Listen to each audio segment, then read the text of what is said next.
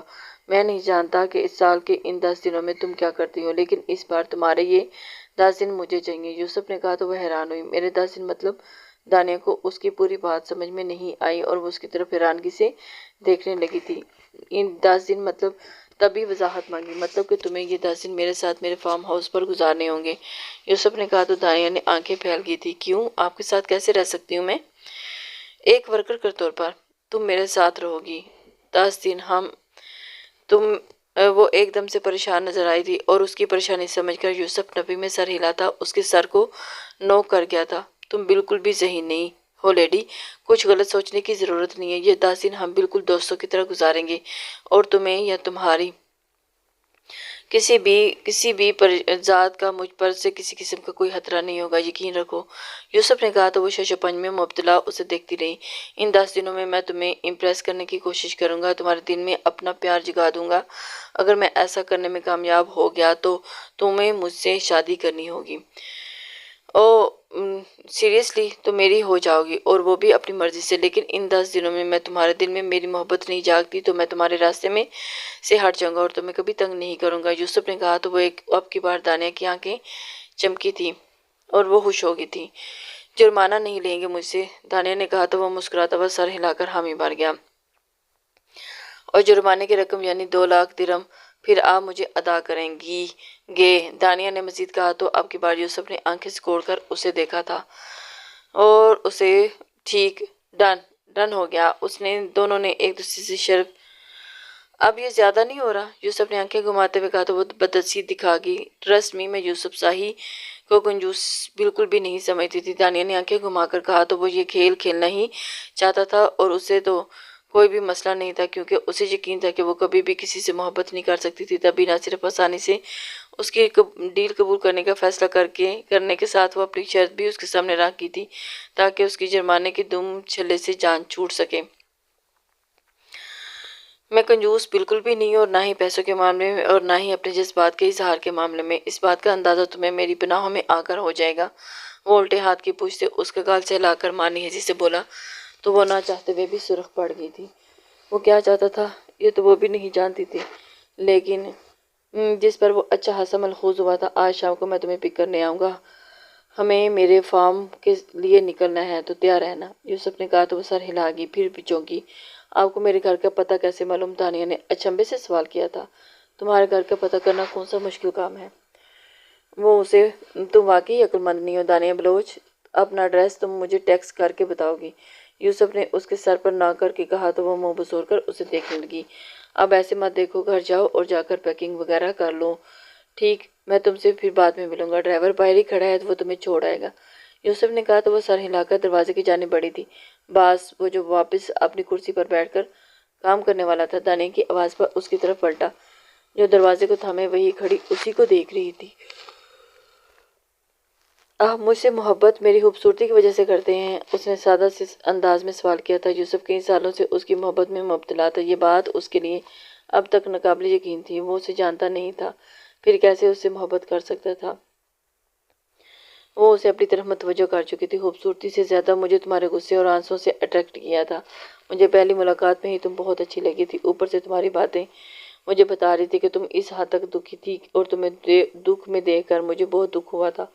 تب مجھے تمہارے شادی شدہ ہونے پر افسوس ہوا تھا، اور پھر اسی دکھی لہجے کی وجہ سے میں تمہارے اوپر پاگل ہوا تھا، اور میں تمہیں بھلا بھی دیتا اگر تم دوبارہ مجھے نہ ملی ہوتی۔ تمہارا میرے سامنے آنا اس بات کی طرف اشارہ تھا کہ تم میری ہو اور تمہیں میرا ہی ہونا ہے۔ اور رہی بات خوبصورتی کی، تو مجھے تمہاری خوبصورتی، خوبیوں اور خامیوں، غصے، ہر چیز سے محبت ہے۔ یوسف کا لہجہ بے حد نرم اور ملائم تھا۔ وہ یوسف کی باتیں بڑی توجہ سے سن رہی تھی اور محبت کی گرمی لیے ہوئے تھا، جسے محسوس کر کے دانیہ کے دل میں بھی ہلچل سی ہوئی تھی، مگر وہ خود پر قابو پا کر تیزی سے بنا کچھ کہے وہاں سے چلی گئی تھی، جبکہ یوسف بھی اس کے بارے میں سوچ کر مسکراتا ہوا واپس اپنے کام میں مصروف ہو گیا تھا۔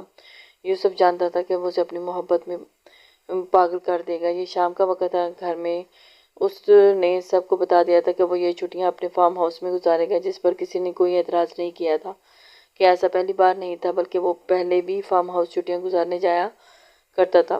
مریم اور میران کو بھی اسکول سے چھٹیاں ہو گئی تھی تو انہوں نے بھی اس کے ساتھ جانے کی ضد مچائی تھی، مگر یوسف سہولت سے انہیں ٹال گیا تھا کہ وہ چھٹیوں کے بعد انہیں پکنک پر لے جائے گا، لیکن ابھی وہ اس کے ساتھ نہیں جا سکتے، وہ کام میں مصروف ہو گیا، تو پھر تم لوگ وہاں پر بور ہو جاؤ گے، اسی وجہ سے ابھی آپ لوگ میرے ساتھ نہیں جا سکتے۔ وہ ان کو وقت نہیں دے پائے گا، جس پر وہ چاروں نے چار رک گئے تھے۔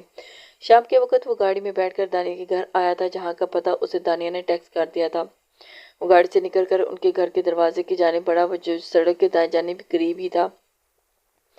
وہاں پہنچ کر اس نے دروازے کون ہو تم، اس سے پہلے کہ وہ چھوٹا سا مین گیٹ کھول کر اندر جاتا، اپنے بھائی جانب ایک تیکھی سی آواز سن کر اس کی طرف پلٹا تھا۔ وہ ہیری تھا، جو اپنے اور دانیہ کے گھر کے مشترکہ دیوار پر ہاتھ ٹکائے کھڑا تھا، یوسف کو گھور رہا تھا۔ دیوار چھوٹی تھی، تبھی وہ بآسانی اسے دیکھ رہا تھا اور اسے پوچھنے لگ گیا، تم کون ہو؟ ایک دوسرے کو دیکھ پا رہے تھے، تمہاری تعریف؟ یوسف گیٹ سے اندر آ کر اس کے سامنے کھڑا ہو کر پوچھنے لگا۔ جتنی کی جائے اتنی کم ہے، ہیری نے اترا کر کہا تھا۔ اور آپ کی تعریف؟ ہیری نے یوسف کی جانب اس سے پوچھنے کے لیے کھڑا ہو گیا تھا۔ تو یوسف نے نفی میں سر جھٹکا۔ ضرورت نہیں ہے، وہ بے نیازی انداز میں کہہ کر اندر جانے لگا۔ جب ہیری تیزی سے دیوار پھلانگ کر دانیہ کے گھر میں کودا اور یوسف کے سامنے آن کھڑا ہوا۔ تم میری بغیر اجازت، تم مجھے بتائے بغیر اندر نہیں جا سکتے، ہیری نے بھرم سے کہا تھا۔ دانیہ کے چوکیدار ہو گیا۔ یوسف نے اس کے انداز پر طنزیہ لہجے میں پوچھا، تم باڈی گارڈ بھی تو کہہ سکتے تھے، ہیری نے اس کی جانب بغور دیکھ کر کہا تھا اور اس گھور کر دیکھا۔ مجھے تم سے بحث نہیں کرنا پڑا، دانیہ کے چوکیدار جہاں واٹ ایور، وہ بے نیازی سے کہہ کر ہیری کو وہیں چھوڑ کر اندر چل دیا۔ کہیں یہ ڈینی کا ہسبینڈ تو نہیں ہے تو بہت ڈیشنگ، وہ دل ہی دل میں سوچ رہا تھا۔ وہ پرسوچ انداز میں ہی کہتا ہوا یوسف پیچھے اندر گیا، جو اندر جا کر زہرا بلوچ کے سامنے کھڑا تھا اور ان سے شاید اپنا تعارف کروا رہا تھا۔ مجھے کوئی اعتراض نہیں، لیکن ان کا دھیان رکھنا بیٹا، کچھ لاپرواہ سی ہے وہ۔ انہوں نے نرم سی مسکراہٹ اس کی طرف اچھالتے ہوئے کہا تھا۔ آپ بے فکر رہیں۔ وہ تو احترام سے سر ہم کر گیا تھا۔ جی ضرور، آپ بے فکر رہیں، میں اسے اچھے سے سنبھال لوں گا، اس نے مضبوط لہجے میں کہا۔ تم ڈینی کے ہسبینڈ ہو؟ ہیری نے اچانک اس کی جانب متوجہ ہو کر پوچھا تھا۔ تو اس کے سامنے آتے سوال کیا تھا؟ ہاں، مگر ہونے والا۔ اس کے سوال پر یوسف مسکرایا تھا کیونکہ اسے ہیری کا سوال پسند آیا تھا۔ وہ دونوں میں فرق ہے کیا؟ ہیری بڑبڑایا تھا۔ اس لیے کہ میں اس کا ہونے والا، مگر اس کو تو متوجہ نہیں تھا۔ یوسف اور زہرا بلوچ دانیہ کو دیکھ کر رہے تھے، جو اپنا بیگ گھسیٹتی ہوئی ان کی طرف آ رہی تھی۔ وہ اس وقت سفید جینس پر سیاہ شرٹ اور اوپر ہی سیاہ گرم اوور کوٹ پہنے ہوئے تھی اور بال کھلے چھوڑے رکھے تھے، جبکہ سر پہ سفید رنگ کی پی کیپ تھی اور وہ اس وقت بہت پیاری لگ رہی تھی۔ ہیری اس کی جانب متوجہ تھا اور زہرا بلوچ بھی اسے ہی دیکھ رہے تھے۔ پیروں میں لانگ بوٹ پہنے وہ اس خلیے میں کافی کیوٹ اور پیاری لگ رہی تھی۔ ناک سردی کے باعث ہلکی ہلکی سرخ ہو رہی تھی۔ یوسف اسے آتے دیکھ کر تیزی سے اس کی طرف بڑھا اور اس کا بیگ تھام لیا تھا۔ دانیہ نے ذرا کی ذرا نظر اٹھا کر یوسف کو دیکھا تھا، جو کہ اسی کی جانب دیکھ رہا تھا۔ اتفاق سے خود بھی مکمل بلیک پینٹ کوٹ میں ملبوس تھا۔ ہم نکلتے ہیں، اس نے بیگ کو ہینڈل میں تھام کر زہرا بلوچ سے اجازت مانگی۔ دیہات سے جاؤ ڈینی، اور اپنے باس کو بالکل بھی تنگ نہیں کرنا اور اچھے سے کام کرنا۔ زہرا بلوچ نے اسے ہدایت کی تو اس نے منہ بسورا۔ وہ کام کروانے نہیں، اسے امپریس کرنے لے جا رہا تھا، مگر یہ بات وہ زہرا بلوچ کو نہیں بتا سکتی تھی۔ اپنے شوہر سے تمہیں شادی نہیں کرنی تو اسے ہی پٹا لینا۔ زہرا بلوچ نے اسے طنز کیا تھا۔ یہ بہت ہینڈسم ہے۔ یوسف نے اس کا سامان لے کر باہر جا چکا تھا جب ہیری کے پاس آ کر اس کے مشورہ دیا تھا۔ میں اسے کیسے پٹاؤں؟ وہ خود ہی مجھے پٹانے کے لیے ساتھ لے جا رہا ہے، دانیہ نے بے بسی سے مسکراتے ہوئے کہا۔ تو ہیری نے اچنبھے سے اسے دیکھا۔ ہیں؟ مگر وہ جواب دینے کے بجائے گاڑی میں جا کر بیٹھ چکی تھی اور جب تک ہیری کو بات سمجھ میں آئی، یوسف گاڑی وہاں سے بھگا لے گیا تھا۔ وہ دونوں اس وقت گاڑی میں بیٹھے فارم ہاؤس کے راہ پر چل چکے تھے۔ دانیہ نے اس سے رخ موڑے باہر بھاگتے ہوئے دوڑتے مناظر کو دیکھ رہی تھی، جبکہ وہ خود ڈرائیونگ کر رہا تھا، مگر وقتاً فوقتاً دانیہ پر نگاہ ڈال لیتا۔ کیا سوچ رہی ہو؟ یوسف نے اس کا ہاتھ تھام کر پوچھا تھا۔ کچھ نہیں، میں نے اماں سے جھوٹ بولا کہ ہم آفس ورک کے لیے جا رہے ہیں، دانیہ نے اپنا ہاتھ چھڑوانے کی کوشش کرتے ہوئے کہا۔ تو اس میں کیا جھوٹ ہے؟ ہم وہاں کام بھی تو کریں گے۔ ابھی تمہارے عشق میں اتنا پاگل نہیں ہوا کہ 24 گھنٹے تم سے ہی چپ کر بیٹھا رہوں گا۔ ہم وہاں پہ کام ہی کرنے جائیں گے، اس نے لطیف سے طنز کرتے ہوئے اس وقت دانیہ کے ہاتھ پر مضبوط کی اور اس کا ہاتھ گیئر پر رکھا اور اوپر اپنا ہاتھ رکھ لیا۔ ہاتھ چھوڑے میرا، دانیہ حفظ زدہ احتجاجاً بولی تھی۔ ہمت ہے تو چھڑوا لو، یوسف نے جیسے چیلنج کیا تھا۔ اب وہ پڑپڑاتے ہوئے کھنچاؤ کی وجہ سے اس کے بے حد قریب آ چکی تھی۔ دانیہ نے ہمت نہ ہارتے ہوئے اپنا ہاتھ چھڑوانے کی بھرپور کوشش کی، مگر ناکام رہی اور اتنا زور لگا کر ہامتی ہی سیٹ سے پشت ٹکا گئی۔ آپ میرے لیے غیر ہیں، کسی اور کے نکاح میں ہوں میں، آپ سمجھتے کیوں نہیں ہیں؟ دانیہ نے اسے جتلانا چاہا اور اسے برا لگتا تھا یوسف کا چھونا، کیونکہ دل میں کہیں نہ کہیں یہ احساس تھا کہ وہ کسی اور کے نکاح میں ہے۔ بے شک وہ اس نکاح کو نہیں مانتی، مگر پھر بھی محرم اور نامحرم کے تعلق کو جانتی تھی وہ، اور وہ اس حساب سے غیر مرد کا اسے چھونا اچھا نہیں لگ رہا تھا۔ محبت کرتی ہو اپنے شوہر سے جو تمہیں میرا چھونا برا لگ رہا ہے؟ یوسف نے عجیب سے لہجے میں پوچھتے ہوئے اس کا ہاتھ اپنے دل کے مقام پر رکھ لیا تھا، جیسے اسے اپنے دل کی دھڑکنیں سنانا چاہ رہا ہو، اور اب دانیہ اس کی دھڑکنوں کو محسوس کر رہی تھی۔ نہیں، مگر یہ گناہ ہے، جب تک میں اس کے نکاح میں ہوں، دانیہ نے دھیمے لہجے میں بتایا۔ تو یوسف نے ایک جھٹکے سے گاڑی کو بریک لگایا اور دانیہ کی طرف جھکا، یوں اس پر چھا گیا تھا کہ دانیہ جو اس کے اچانک بریک لگانے پر اس کے کچھ پوچھنا چاہ رہی تھی، اسے یوں خود پر چھاتا دیکھ کر وہ ایک دم سے بوکھلا گئی تھی، اور اسے پہلے کہ کچھ پوچھتی اس کی سانسوں سے بھی قریب ہوتا ہوا اس کے لبوں پر جھک گیا تھا۔ دانیہ کی آنکھیں حیرت کے مارے کھل گئی تھی۔ اس نے بند ہوتی ہوئی سانسوں سمیت یوسف کے کندھے پر مکے برسائے تھے، مگر اس کے عمل سے چھوڑے مجھے۔ اس نے ذرا دیر مہلت دی تو اس کی گرفت سے چٹپٹائی تھی، مگر وہ ایک بار پھر اپنی شدت دکھاتا سکون سے پیچھے ہٹ کر اب اسے دیکھنے لگا تھا، جو گہرے سانس بھرتی ڈبڈبائی آنکھوں سے اسے دیکھنے لگی تھی۔ گناہ ثواب کی بات تو آئندہ مجھ سے مت کرنا۔ تم کس کے نکاح میں ہو کس کے نہیں مجھے نہیں فرق پڑتا، حقیقت یہ ہے کہ تم جلد میرے نکاح میں آنے والی ہو اور میرے ہونے والی ہو، اور تمہارے ساتھ میں جو چاہے کر سکتا ہوں، یوسف سکون سے کہہ رہا تھا، اور جبکہ اب وہ غصے سے اسے ہی دیکھ رہی تھی۔ اسے یہ تو بالکل بھی نہیں اندازہ تھا شاید ایک آزاد ملک میں رہنے کے بعد وہ خود بھی آزاد خیال ہو گیا تھا، لیکن دانیہ اتنی آزاد خیال نہیں تھی کہ کسی غیر کو خود پر حاوی ہونے کی اجازت دیتی۔ نہیں جانا مجھے آپ کے ساتھ کہیں بھی نہیں، کوئی ڈیل نہیں کرنی، واپس چھوڑ کر آئے مجھے۔ وہ غصے سے چیخی تو وہ کہکا لگا کر ہنسا۔ Your time is up, deal ہو چکی ہے اور اب پورے 10 دن تم میرے ساتھ رہو گی، اور اس عرصے میں تم مجھ سے محبت کرنے پر مجبور ہو جاؤ گی۔ ڈونٹ وری، ایسے ٹریلر روز نہیں دکھایا کروں گا، لیکن یہ بتاؤ کچھ محسوس ہوا؟ وہ اسے بہت ہی آرام سے پوچھ رہا تھا۔ مجھے محسوس کر کے یوسف آنکھوں میں خمار لیے اس کی طرف دیکھ کر پوچھنے لگا تو دانیہ نے اس کی کچھ دیر پہلے کی شدت یاد ہے، جسے یاد کر کے اس کا دل دھڑک دھڑک کر پاگل ہونے لگا تھا۔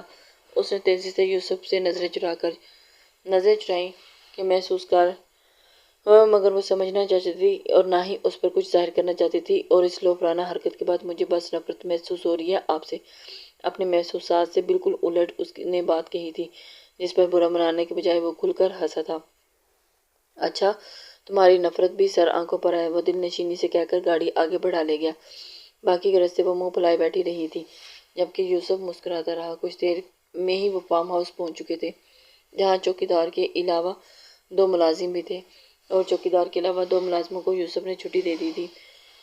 وہ خود اسے لے کر اندر چلا آیا تھا، جو مبہوت ہو کر ہر طرف کا جائزہ لے رہی تھی، کیونکہ یہ فارم ہاؤس بے حد خوبصورت تھا۔ کچھ کھاؤ گی؟ یوسف نے فون ہاتھ میں تھام کر کہا تھا۔ وہ تو نوحبت سے اسے دیکھتی نفی میں ساری لاگی، مگر پھر بھی اس نے کھانا آرڈر کر لیا تھا۔ اس وقت رات کے 9 بج رہے تھے اور راستے میں بھی انہوں نے کچھ نہیں کھایا تھا۔ دانیہ کو اس نے کمرہ دکھا دیا تھا، تبھی وہ وہیں ریسٹ کر رہی تھی، اور اس سے یوسف نے اپنے کمرے میں چلا آیا تھا، اور چینج کرنے کے بعد جہاں اس کا آرڈر آ چکا تھا، کچن میں آ کر کھانا برتنوں میں لگانے کے بعد اس نے دانیہ کے کمرے کی طرف قدم بڑھائے۔ دروازہ ناک کیا تو اگلے 2 منٹ میں ہی دانیہ نے دروازہ کھول دیا تھا، کیونکہ اس وقت اسے بہت بھوک لگی تھی۔ مجھے نہیں کھانا، وہ اس کے ہاتھ میں ٹرے دیکھ کر ہی تیزی سے انکار کر گئی تھی کہ وہ ابھی بھی اس پر غصہ تھی۔ لیکن مجھے کھانا ہے، میں اکیلے کھانا نہیں کھا سکتا، تمہارے علاوہ یہاں کوئی ہے نہیں جو مجھے کمپنی دے، تو اب تم ہی مجھے کمپنی دو گی۔ وہ بہت ہی بے نیازی سے کہہ کر اسے دوسرے ہاتھ میں پیچھے ہٹاتا کمرے میں آ گیا تھا۔ یہ کمرہ کافی خوبصورت تھا، جو دانیہ کو پسند آیا تھا۔ مجھے آپ کی شکل بھی نہیں دیکھنی، دانیہ چٹک اٹھی تھی، جس پر وہ سنجیدہ چہرہ سے جائے اس کی طرف پلٹا تھا۔ تو مت دیکھو، میں نے کب کہا کہ میری طرف دیکھو؟ میں تو کھانا کھانے کے لیے آیا ہوں، اگر مجھے شرمندہ کرنا چاہ رہی ہو تو تمہاری یہ کوشش بالکل فضول ہے۔ یہاں تم اکیلی ہو، جو چاہے کر لو گی۔ یوسف کا لہجہ انتہا سخت اور سرد تھا کہ دانیہ کی ریڑھ کی ہڈی سنسنا اٹھی تھی، اور وہ خوفزدہ ہو کر ایک دم پیچھے ہوئی تھی۔ اب جلدی سے بیٹھ جاؤ، مجھے بہت سخت بھوک لگی ہے، بٹ ڈونٹ وری، میں تمہیں ہرٹ کرنے کے بارے میں سوچ بھی نہیں سکتا۔ بہت محبت جو کرتا ہوں تم سے، تمہاری مرضی کے بغیر اب تمہارے قریب نہیں آؤں گا۔ یہ سارے شوق شادی کے بعد پورے کروں گا۔ ابھی تم کھانا کھاؤ، چل کرو اور پھر سکون سے سو جاؤ۔ کل میں تمہیں اپنا بلکہ ہمارا فارم ہاؤس دکھاؤں گا۔ اسے خود سے ڈرتے دیکھ کر یوسف نے لہجہ ایک دم نرم کرتے ہوئے اس کا گال تھپ تھپا کر کہا تو دانیہ نے سکون بھرا سانس لیا، ورنہ یوسف کا انداز اسے ڈرا گیا تھا۔ وہ چپ چاپ اس کے ساتھ کھانا کھانے بیٹھ گئی تھی، جو کافی لذیذ تھا۔ تبھی وہ کافی رغبت سے کھانا کھا رہی تھی۔ ویسے تمہیں کسی سے محبت ہوئی ہے؟ یوسف نے نہ جانے یہ کیا سوچ کر پوچھا تھا، لیکن دانیہ تیزی سے نفی میں سر ہلا گئی تھی۔ یہ تو اور بھی اچھی بات ہے، اب تمہارے دل کے کورے کاغذ پر صرف اور صرف میرا ہی نام ہوگا۔ وہ اسے باور کروا چکا تھا، اور آسانی سے یوسف شاہی کا نام ہی تحریر ہو جائے گا۔ وہ پورے اعتمادی سے ہنسا تھا اور پھر اسے دیکھ کر رہ گئی تھی۔ اتنا آسان کیوں لگتا ہے آپ کو؟ مجھے آپ سے محبت نہ ہوئی تو؟ دانیہ نے حیرانی سے پوچھا تھا۔ محبت تو آپ کو مجھ سے ہی ہوگی، ہزاروں لڑکیاں مرتی ہیں مجھ پر، مگر میں نے پچھلے 8 سالوں سے فقط ایک لڑکی کو چاہا ہے اور وہ لڑکی تم ہو۔ رہی بات محبت کی تو مجھے اپنی محبت پر پورا یقین ہے کہ میری محبت تمہیں مجھ سے محبت کرنے پر مجبور کر دے گی۔ وہ اپنی بات پر بہت ہی مطمئن تھا۔ یوسف نے الفت اور محبت سے پر لہجے میں کہا تو اس کے لہجے میں بھی سحر جکڑی مبہوت ہو کر کئی پل اسے دیکھتی چلے گی۔ کھانا ٹھنڈا ہو رہا ہے۔ اس کے کچھ پل یوں ہی ایک دوسرے کی آنکھوں میں دیکھتے گزرے تھے جب یوسف نے اس کے سامنے چٹکی بجاتے ہوئے اسے ہوش دلایا تھا، جس پر وہ خجل سی ہوتی ہوئی کھانے کی پلیٹ پر جھک گئی تھی، جبکہ یوسف گہرا سانس مسکرایا تھا۔ اسے یقین تھا کہ وہ دانیہ کے دل کو جیتنے میں کامیاب ہو جائے گا، اس لیے اسے زیادہ محنت نہیں کرنی پڑے گی۔ اگلی صبح اس کی آنکھ 9 بجے کھلی تھی۔ رات کو وہ اماں کو فون پر کر کے بتا چکی تھی کہ وہ خیر خیریت سے پہنچ چکی ہے۔ رات کو کھانا کھانے اور یوسف کے جانے کے بعد وہ کافی پرسکون نیند سوئی تھی، تبھی اب بے حد مطمئن سی تھی۔ فریش ہونے کے بعد ڈھیلے ڈھالے سویٹرز اور ٹراؤزر میں ملبوس تھی اور اپنے کمرے سے نکل آئی تھی۔ باہر آئی تو کچن میں اسے کٹ پٹ کی آوازیں سنائی دیں۔ ناشتے کی خوشبو باہر تک آ رہی تھی جس سے اسے بھوک محسوس ہوئی۔ وہ تیزی سے کچن میں داخل ہوئی تو حیرت سے اس کی آنکھیں پھیلی رہیں۔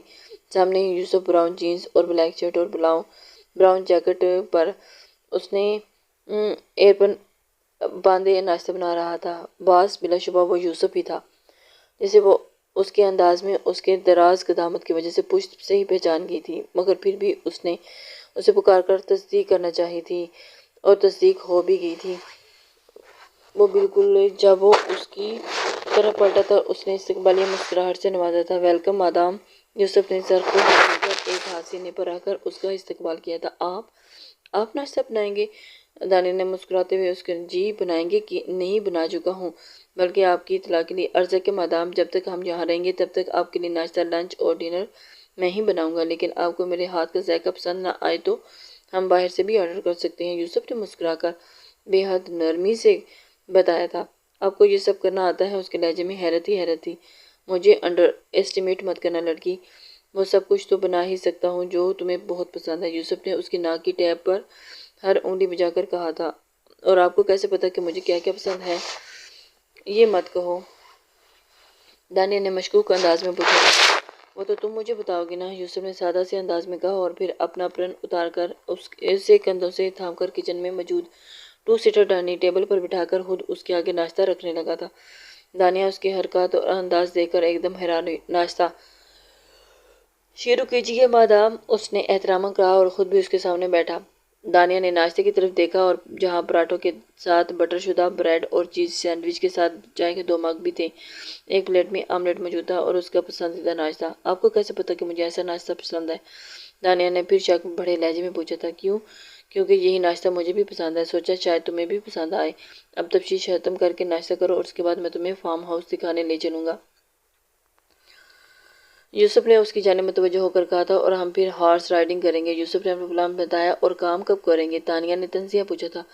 جب تمہیں میری موجودگی کے باعث دل میں کچھ ہونے لگے گا اس وقت ہم اپنا کام کریں گے۔ وہ اس کی جانب متوجہ ہوا تھا۔ یوسف نے معنی خیزی سے کہا تو اس کا چہرہ حفرت سے سرخ پڑا تھا۔ اور وہ وقت کبھی نہیں آئے گا، وہ دانت کچکچا کر کہتی تیزی سے ناشتہ کرنے لگی تھی۔ یہ الگ بات، اس کا دل اس کے کانوں میں دھڑک اٹھا تھا۔ یوسف نے دبا دبا مسکرا رہا تھا کیونکہ دانیہ کا سرخ ہوتا چہرہ اس کی نظروں کے سامنے تھا اور وہ جان چکا تھا کہ اب اس کے دل کی کیفیت بیان کر رہا تھا، جہاں یوسف سے چھپانے کی کوشش کر رہی تھی۔ میں دھو دیتی ہوں۔ ناشتہ کرنے کے بعد وہ برتن دھونے لگا۔ جب دانیہ نے تیزی سے اس کے ہاتھ سے برتن لے کر دھونے لگی تھی۔ نہیں، اس کی ضرورت نہیں ہے، کہ اسے بالکل اچھا نہیں لگ رہا تھا۔ یوں تو اس کا عورتوں والے کام کرنا اچھا ہے۔